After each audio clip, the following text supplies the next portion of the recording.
Hello, hello, hello. I am back with another video for you. This time we're going to have a chat video. Okay, why am I making this video today?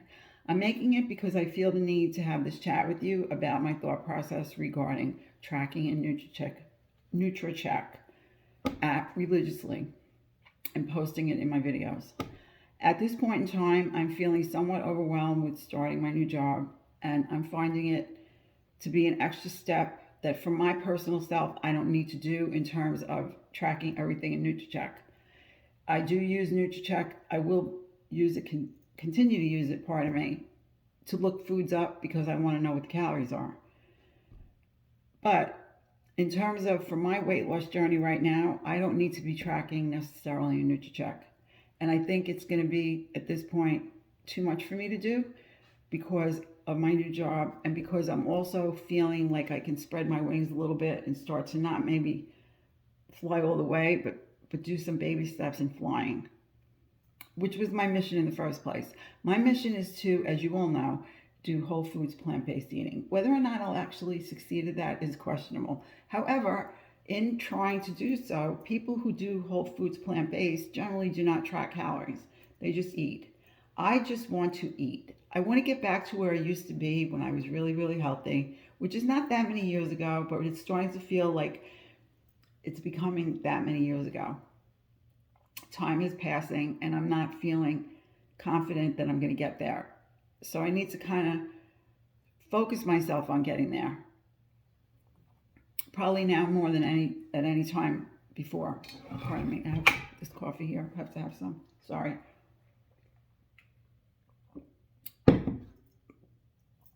Anyway, why is it important to me? Because I don't feel I need to find another way around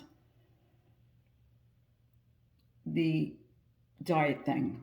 Because let's face it, I'm 63. How many more years am I going to walk around with a tracker? I need to, at some point, for me, learn how to do this without totally relying on tracking. Does that mean that I'm not going to be conscious of what I'm putting in my mouth and the amounts and the measuring of the weight? No, that is not at all what I mean. But my mission has been to learn how to eat like a normal human being. There are people out there that know how to do that. And I think that chronic dieting that I've been doing since I'm 8 years old, and that does make a difference, trust me, gives me diet fatigue, which is what I call it, to where I want to just throw everything in the air and not do anything. And then I feel guilty. And you know how that all goes, right? Because I'm sure many of you have been there. Also, the obsession with the tracking, the obsession with the calories, the obsession with being on a diet. The only way I can get around that is if I learn how to eat, which is what my plan for Slimming World is. I already know what I need to do to eat, what the good things are to put in my body. I know about all of that. I know that deal. I'm talking about just making up a plate. Yes, I weigh and measure my food. I don't think I'm going to ever stop doing that. At least not entirely. But to be able to look at my plate and say, my plate has everything on it that's giving me the nutrients that this meal has to give me, satisfactory to me, without having to obsess about tracking. Now, does that mean I'm not going to track my sins? Of course it doesn't mean that. But it's a heck of a lot, pardon me, easier to track up to 15 cents a day than it is to track calories, because I can do that in my head and note that down on a piece of paper. I don't even need the Slimming World app to do that. And eventually, I am not going to be on Slimming World and have that app anymore anyway, because I'm not saying I won't be following the plan. I will naturally be following the plan.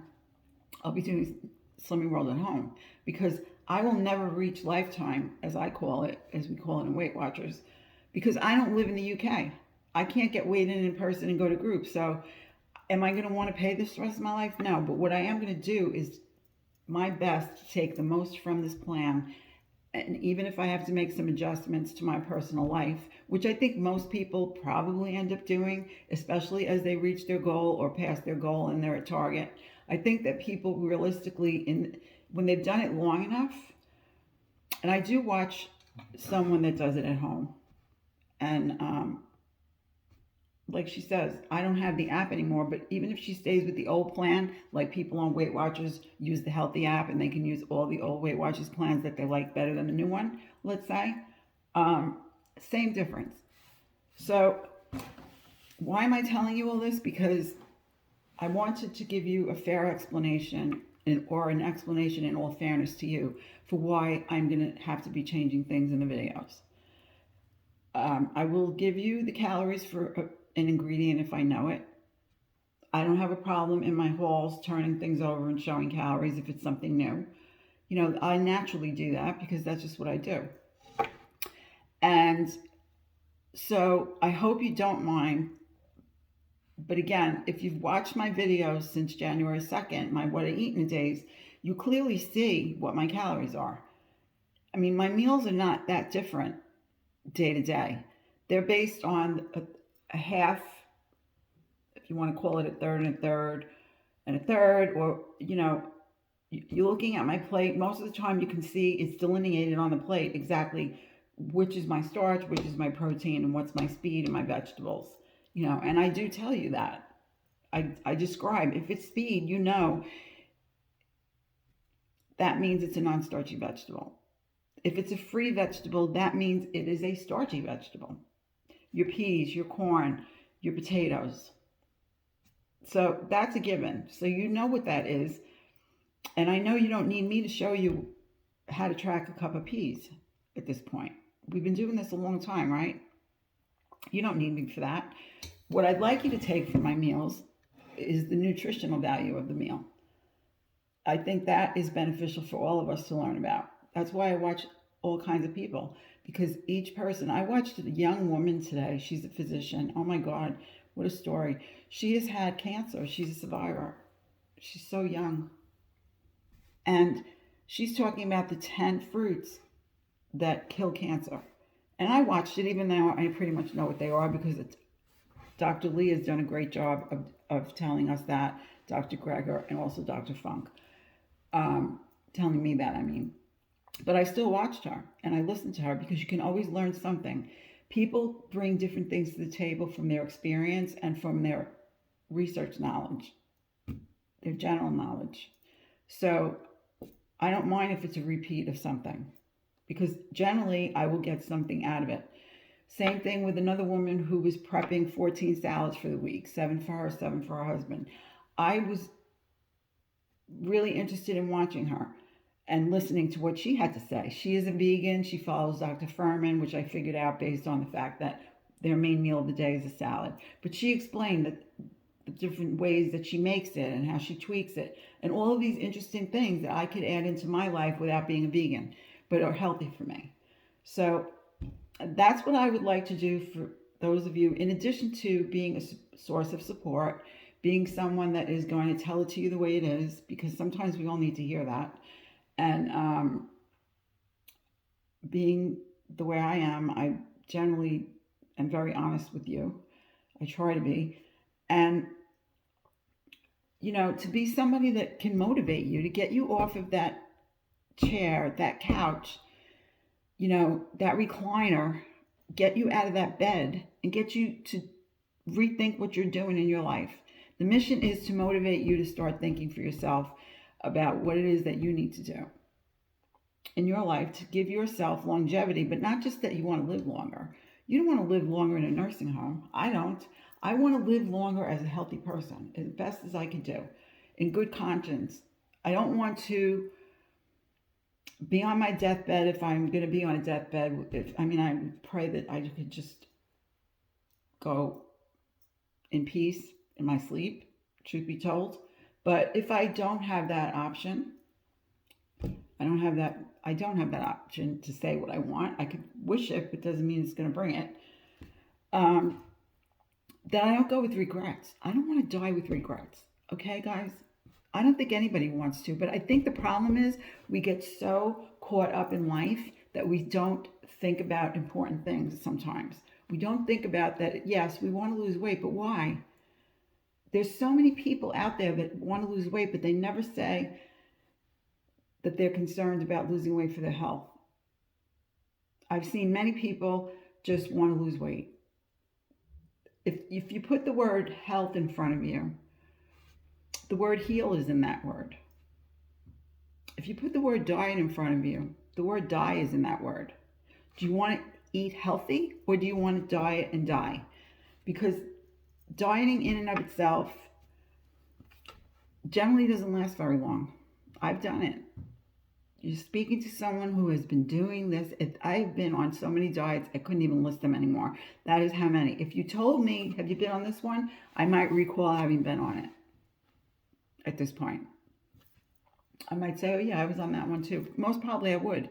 But the point being that you want to be healthy. You want to heal your body with food. Food heals the body if you eat the right food. So am I saying don't eat these other things that you enjoy? No. Dr. Greger and Dr. Funk and Dr. Lee never say those words. That's why I love them the most.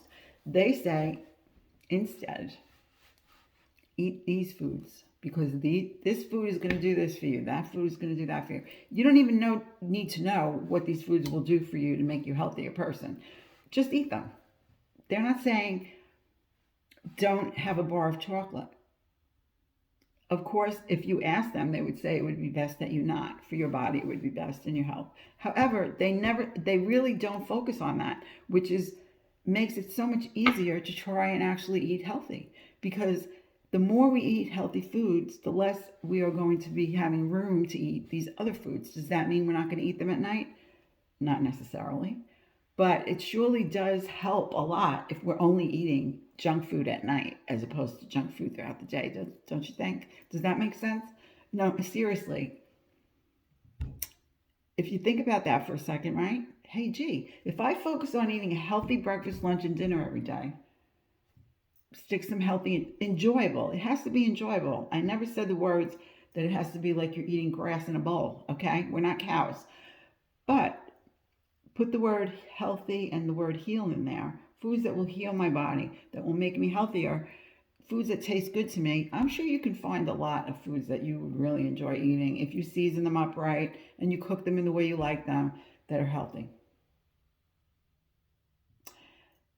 Start with 1 meal a day.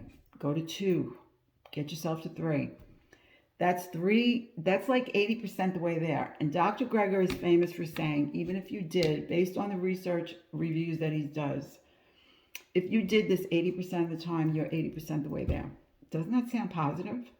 That sounds a heck of a lot better than you either eat everything this way or you're a failure. You either eat everything this way or you're going to die anyway. Who cares? Doesn't that sound a lot different? Much more positive. When you hear people speak to you in a positive way, doesn't it help you to do what you need to do? Doesn't it make it easier for us? Listening to these doctors has made it much easier for me to accept that I am not perfect, to accept that I can keep on trying, because as long as I keep on trying, I may never get there, but at least I kept on trying, and then I am that much healthier for it. See, because when we keep trying, we get healthier. We really do. So focusing on eating 3 healthy meals a day and not focusing on the junk food. And if we have to bring the junk food in, if we could try to limit it, as I was saying in my other video when I said strategies to keeping ourselves away from those things that we are not beneficial for us to eat. I'm going to put it that way. That's putting it in a positive way. I'm not saying I'm a bad person. I'm not saying I was naughty. I was any of those negative ways that we describe our behavior. Okay? If you want to say I'm eating these things and hurting myself, that's different, because that's true. But I'm not going to sit here and berate myself. And I don't think you should do that either. I don't think that brings anything good to us. What we should do is focus on what good things did I do today? What good foods did I put into my body today? that are healing and going to help me to be a healthier person. Start your day on the right foot. If it goes bad along the way as the day progresses, okay, tomorrow's a new day. But if you start off on your right foot every single day, if you start with just that, you will then be able to grow that into a full day. And does that mean you shouldn't do Slimming World? No, of course not. But what that's going to equate to is, oh, gee, I went over my sins. Okay, so tomorrow's a new day. Okay? You went over your sins. If we focus on the sins and how we went over them instead of the good foods that we put into our body to heal our body throughout the day before we ate all the sins or as we accumulated those sins, whatever you want to say, we will feel better about ourselves. We will be increasing the likelihood that we will stay on plan and be successful. You can trust me on that. Whatever plan you're on, in my case, I'm going to talk about Slimming World because that's what I'm currently doing. And so I'm coming at you from that angle. But whatever, you could do it with calories too. Good calories, healthy calories, whatever. The last thing I want to mention, which just went out of my head, let me sip coffee. I'm tired today again, of course. Don't I look old and tired? I do. It's okay if you agree with me because it's true. It's also watching a video that I know, Stacy, I know you commented on that video. You were the only one that did, and you gave him a beautiful comment. I totally agree with you. A gentleman who was putting down Slimming Worlds. I understand where he was coming from, but he is really just, it's important to have the correct information. If you're going to do something, you really should do your homework. I want to stress that to everyone. I think I do, in all fairness to me, I think I do stress that in most times. If I do nothing else for you, I hope to push you in a direction to do your homework on whatever it is that you may want to do. Because this gentleman is not as, I understand where he's coming from, but it's a lack of knowledge, a misinterpretation of knowledge. And it's sad because he did well on Slimming World and he just trashed it because he thinks he needs to eat healthy fat. Well, you can eat healthy fat on Slimming World. Just keep the sins for it. That's all. Those are going to be your sins for the day. That's your sins. I'm going to eat olive oil today. I'm going to do 6 cents for a tablespoon of olive oil. You know, you can do this plan if you want to. It's a matter of making a choice to do the plan that you choose to do. So I have 3 minutes and less left to think about what it was that I wanted to tell you, which I just forgot. But I'm going to save it for my what I eat in a day, unless I come back and edit this. But I really want to get it up today because tomorrow will be my what I eat in a day from today's eating. So on that note, I send you all hugs. I ask you to please do one good thing a day to take care of yourself, hopefully many. And I will thank you very much for having watched. I hope that you will consider subscribing if you haven't yet. And give me a like if you enjoyed the video. And thank you again. I'll see you soon.